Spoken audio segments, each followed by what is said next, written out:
If thou hast heard a word, let it die with thee.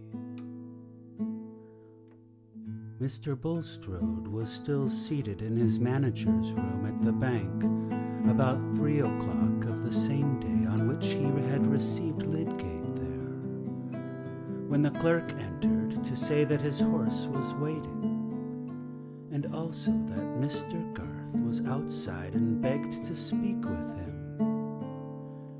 "By all means," said Bulstrode, and Caleb entered. "Pray sit down, Mr. Garth," continued the banker, in his suavest tone. "I am glad that you arrived just in time to find me here. I know you count your minutes." "Oh," said Caleb gently, with a slow swing of his head on one side, as he seated himself and laid his hat on the floor. He looked at the ground, leaning forward and letting his long fingers droop between his legs, while each finger moved in succession, as if it were sharing some thought which filled his large, quiet brow. Mr. Bulstrode, like everyone else who knew Caleb, was used to his slowness in beginning to speak on any topic which he felt to be important, and rather expected that he was about to recur to the buying of some houses in Blindman's Court for the sake of pulling them down there, as a sacrifice of property which would be well repaid by the influx of air and light on that spot. It was by propositions of this kind that Caleb was sometimes troublesome to his employers. But he had usually found Bulstrode ready to meet him in projects of improvement, and they had got on well together. When he spoke again, however, it was to say, in a rather subdued voice, "I have just come away from Stone Court, Mr. Bulstrode." "You found nothing wrong there, I hope?" said the banker. "I was there myself yesterday. Abel has done well with the lambs this year." "Why, yes," said Caleb, looking up gravely. "There is something wrong. A stranger who is very ill, I think. He wants a doctor, and I came to tell you of that. His name is Raffles." He saw the shock of his words passing through Bulstrode's frame. On this subject, the banker had thought that his fears were too constantly on the watch to be taken by surprise, but he had been mistaken.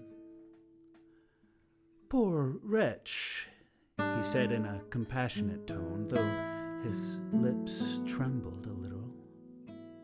"Do you know how he came there?" "I took him myself," said Caleb quietly. "Took him up in my gig.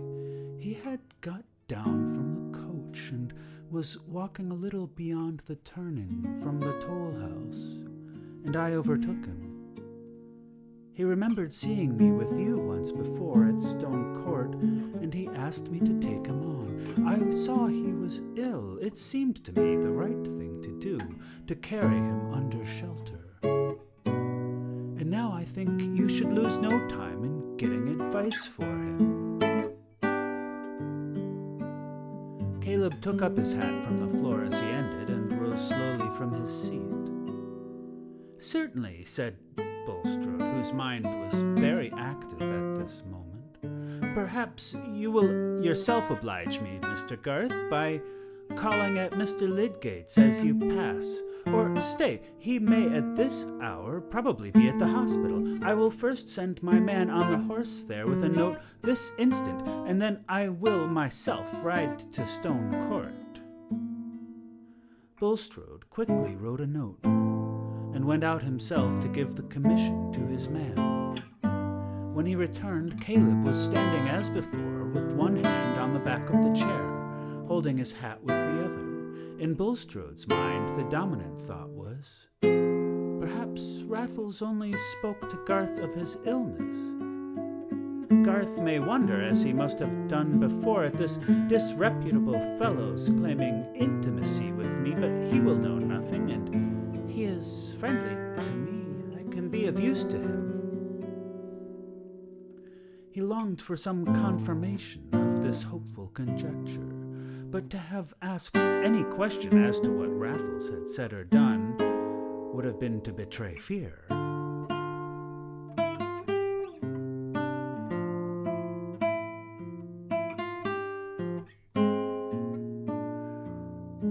"I'm exceedingly obliged to you, Mr. Garth," he said in his usual tone of politeness. "My servant will be back in a few minutes, and I shall then go myself to see what can be done for this unfortunate man. Perhaps you had some other business with me? If so, be seated." "Thank you," said Caleb, making a slight gesture with his hand to waive the invitation. "I wish to say, Mr. Bulstrode, that I must request you to put your business into some other hands than mine. I am obliged to you for your handsome way of meeting me about the letting of Stone Court and all the other business, but I must give it up." A sharp certainty entered like a stab into Bulstrode's soul. "This is sudden, Mr. Garth," was all he could say at first. "It is," said Caleb, "but it is quite fixed. I must give it up." He spoke with a firmness which was very gentle, and yet he could see that Bulstrode seemed to cower under that gentleness, in his face looking dried, and his eyes swerving away from the glance which rested on them. Caleb felt a deep pity for him, but he could have used no pretexts to account for his resolve, even if they would have been any use. "You have been led to this, I apprehend, by some slanders concerning me uttered by that unhappy creature," said Bulstrode, anxious now to know the utmost. "This is true. I cannot deny that I act upon what I heard from him. You are a conscientious man, Mr. Garth, a man, I trust, who feels himself accountable to God. You would not wish to injure me by being too ready to believe a slander," said Mr. Bulstrode, casting about for pleas that might be adapted to his hearer's mind. "That is a poor reason for giving up a connection which I think I may say will be mutually beneficial." "I would injure no man if I could help it," said Caleb, "even if I thought God winked at it. I hope I should have a feeling for my fellow creature. But, sir, I am obliged to believe that this Raffles has told me the truth, and it can't be happy in working with you or profiting by you. It hurts my mind. I must beg you to seek another agent." "Very well, Mr. Garth, but I must at least claim to know the worst that he has told you. I must know what is the foul speech that I am liable to be victim of," said Bulstrode, a certain amount of anger beginning to mingle with his humiliation before this quiet man who renounced his benefits. "That's needless," said Caleb, moving his hand, bowing his head slightly, and not swerving from the tone which had in it the merciful intention to spare this pitiful man. "What he has said to me will never pass from my lips, unless something now unknown forces it from me. If you led a harmful life for gain, and kept others out of their rights by deceit to get the more for yourself, I dare say you repent. You would like to go back, and can't. That must be a bitter thing." Caleb paused a moment and shook his head. "It is not for me to make your life harder for you." "But you do make it harder to me," said Bulstrode, constrained into a genuine pleading cry. "You make it harder to me by turning your back on me." "That I'm forced to do," said Caleb, still more gently, lifting up his hand. I am sorry. I don't judge you and say he is wicked and I am righteous. God forbid. I don't know everything. A man may do wrong, and his will may rise clear out of it, though he can't get his life clear. That's a bad punishment.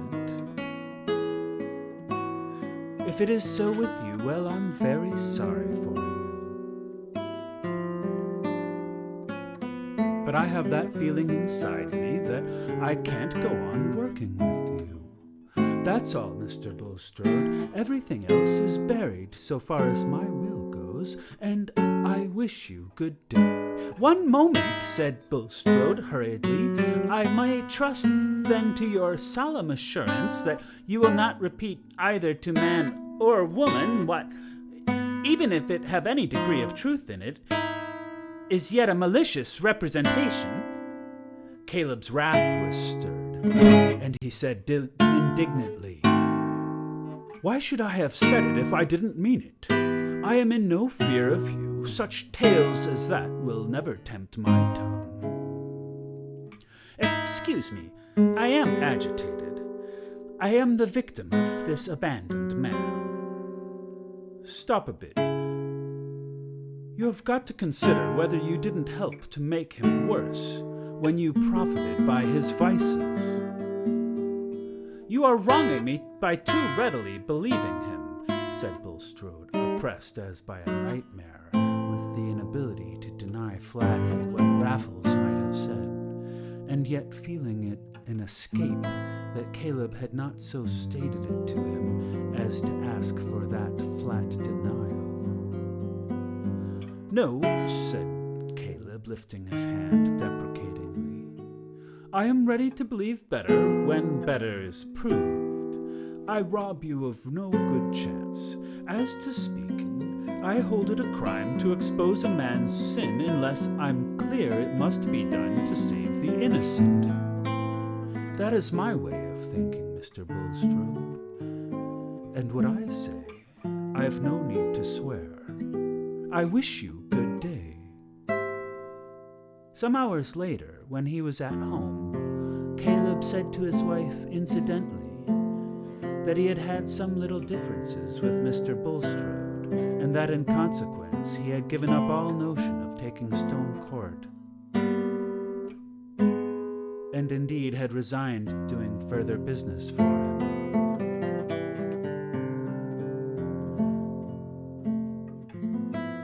He was disposed to interfere too much, was he? Said Mrs. Garth, imagining that her husband had been touched on his sensitive point, and not been allowed to do what he thought right as to materials and modes of work. Oh, said Caleb, bowing his head and waving his hand gravely. And Mrs. Garth knew that this was a sign of his not intending to speak further on the subject. As for Bulstrode, he had almost immediately mounted his horse and set off for Stone Court, being anxious to arrive there before Ludgate.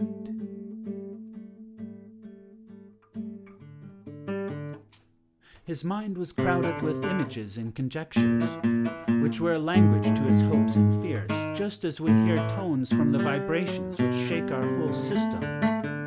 The deep humiliation with which he had winced under Caleb Garth's knowledge of his past and rejection of his patronage alternated with and almost gave way to the sense of safety in the fact that Garth, and no other, had been the man to whom Raffles had spoken. It seemed to him a sort of earnest that Providence intended his rescue from worse consequences, the way being thus left open for the hope of secrecy, that Raffles should be afflicted with illness, that he should have been led to Stone Court rather than elsewhere. Bulstrode's heart fluttered at the vision of probabilities which these events conjured up. If it should turn out that he was freed from all danger of disgrace, if he could breathe in perfect liberty, if his life should be more consecrated than it had ever been before, he mentally lifted up this vow as if it would urge the result he longed for. He tried to believe in the potency of that prayerful resolution, its potency to determine death. He knew that he ought to say, "Thy will be done," and he said it often. But the intense desire remained that the will of God might be the death of that hated man. Yet when he arrived at Stone Court, he could not see the change in Raffles without a shock. But for his pallor and feebleness, Bulstrode would have called the change in him entirely mental. Instead of his loud, tormenting mood, he showed an intense, vague terror, and seemed to deprecate Bulstrode's anger, because the money was all gone. He had been robbed. Had half of it been taken from him? He had only come here because he was ill and somebody was hunting him. Somebody was after him. He had told nobody anything. He had kept his mouth shut. Bulstrode, not knowing the significance of these symptoms, interpreted this new nervous susceptibility into a means of alarming Raffles into true confessions, and taxed him with falsehood in saying that he had not told anything, since he had just told the man who took him up in his gig and brought him to Stone Court. Raffles denied this with solemn adjurations, the fact being that the links of consciousness were interrupted in him, and that in his minute, terror-stricken narrative to Caleb Garth had been delivered under a set of visionary impulses which had dropped back into darkness. Bulstrode's heart sank again at this sign that he would get no grasp over the wretched man's mind, and that no word of Raffles could be trusted as to the fact which he most wanted to know, namely, whether or not he had really kept silence to everyone in the neighborhood except Caleb Garth. The housekeeper had told him without the least constraint of manner that since Mr. Garth left, Raffles had asked her for beer, and after that had not spoken, seeming very ill. On that side, it might be concluded that there had been no betrayal. Mrs. Abel thought, like the servants at the Shrubs, that the strange man belonged to the unpleasant kin who are among the troubles of the rich. She had at first referred to the kinship of Mr. Rigg, and where there was property left, the buzzing presence of such large blue bottles seemed natural enough. How he could be kin to Bulstrode as well was not so clear, but Mrs. Abel agreed with her husband that there was no knowing, a proposition which had a great deal of mental food for her, so that she shook her head over it without further speculation. In less than an hour, Lydgate arrived. Bulstrode met him outside the wainscoted parlor where Raffles was, and said, "I have called you in, Mr. Lydgate, to an unfortunate man who was once in my employment many years ago. Afterwards, he went to America and returned, I fear, to an idle, dissolute life. Being destitute, he has a claim on me. He was slightly connected to Rigg, the former owner of this place, and in consequence found his way here. I believe he is seriously ill. Apparently his mind is affected. I feel bound to do the utmost for him." Lydgate, who had the remembrance of his last conversation with Bulstrode strongly upon him, was not disposed to say an unnecessary word to him, and bowed slightly in answer to this account, but just before entering the room he automatically turned and said, "What's his name?" to know names being as much a part of the medical man's accomplishment as of the practical politician's. "Raffles, John Raffles," said Bulstrode, who hoped that whatever became of Raffles, Lydgate would never know any more of him. When he had thoroughly examined and considered the patient, Lydgate ordered that he should go to bed and be kept there in as complete quiet as possible, and and then went with Bulstrode into another room. "It is a serious case, I apprehend," said the banker, before Lydgate began to speak. "No, and yes," said Lydgate, half dubiously.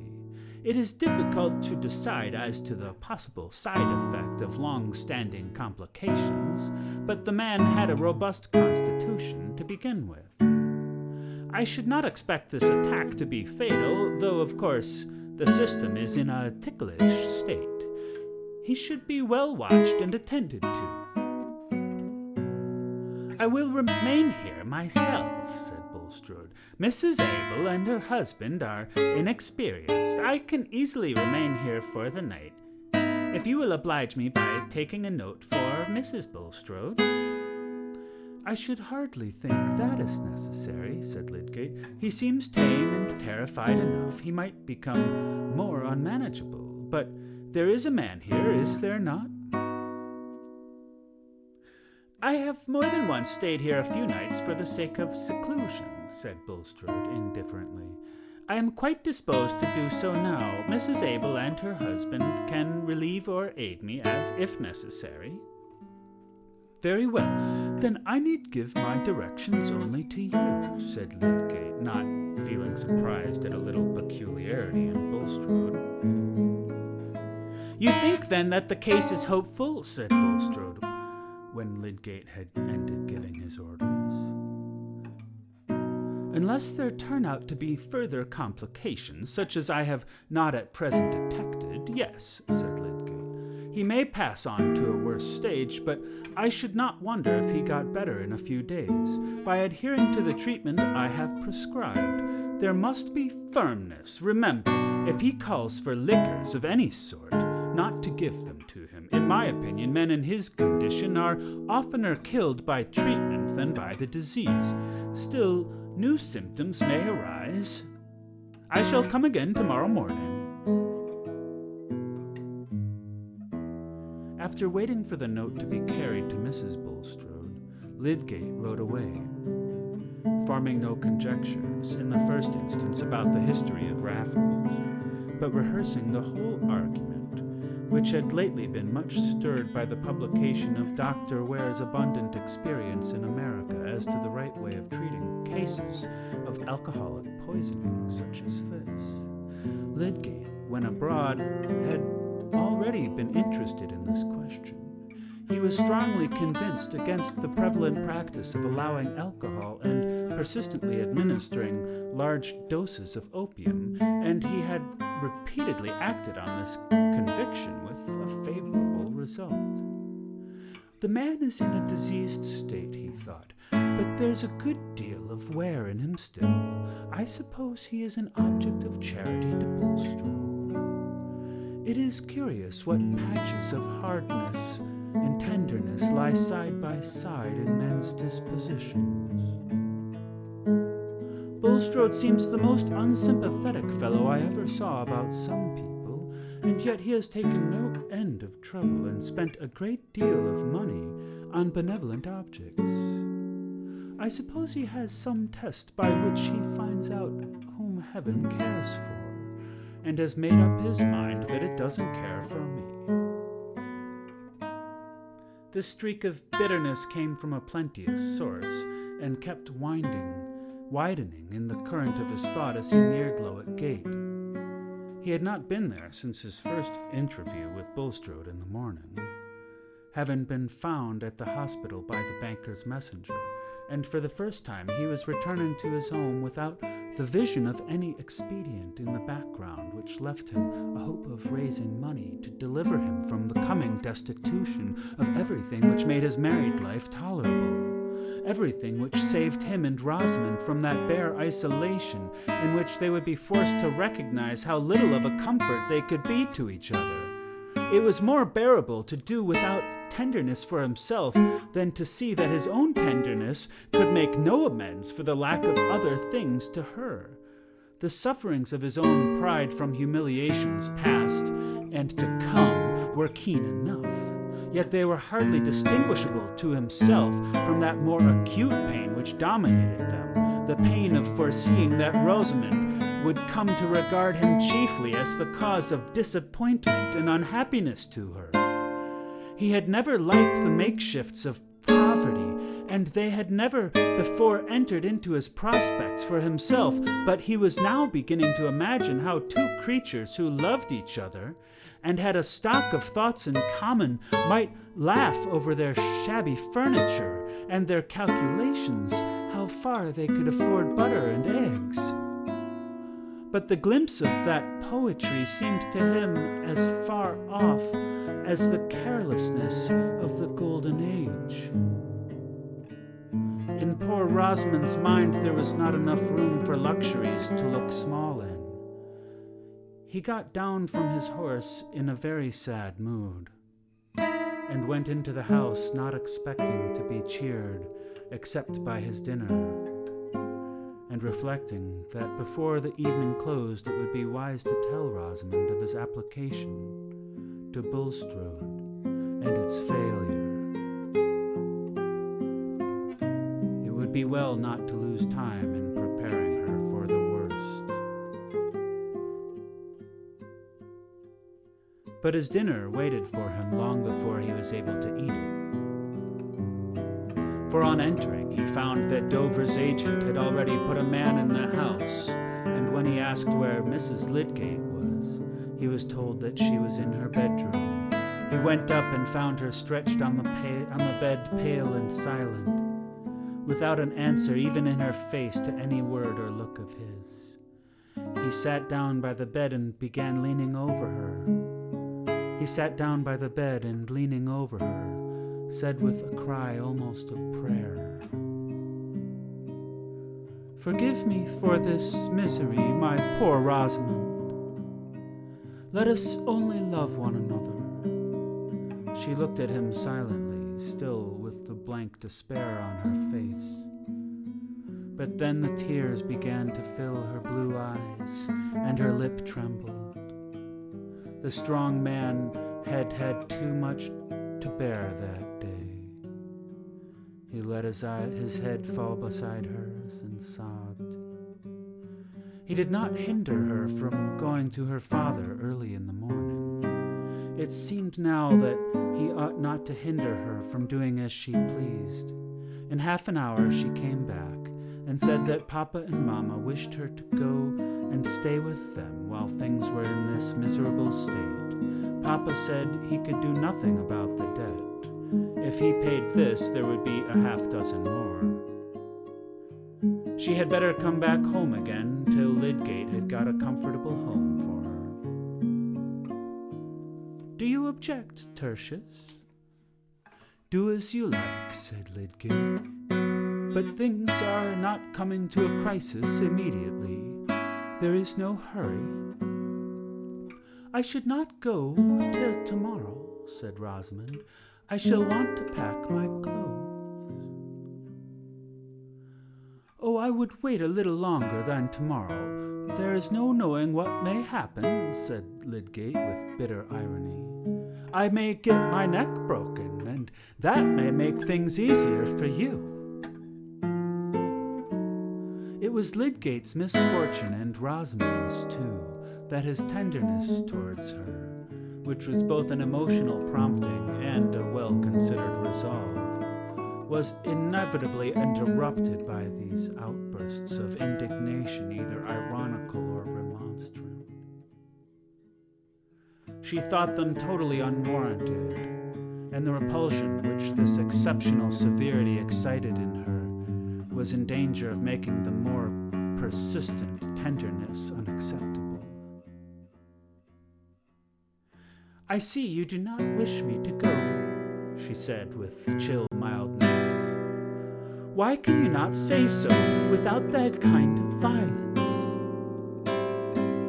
"I shall stay until you request me to do otherwise."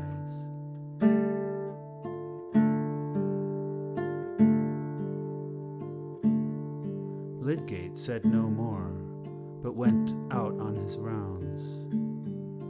He felt bruised and shattered, there was a dark line under his eyes which Rosamond had not seen before. She could not bear to look at him. Tertius had a way of taking things which made them a great deal worse.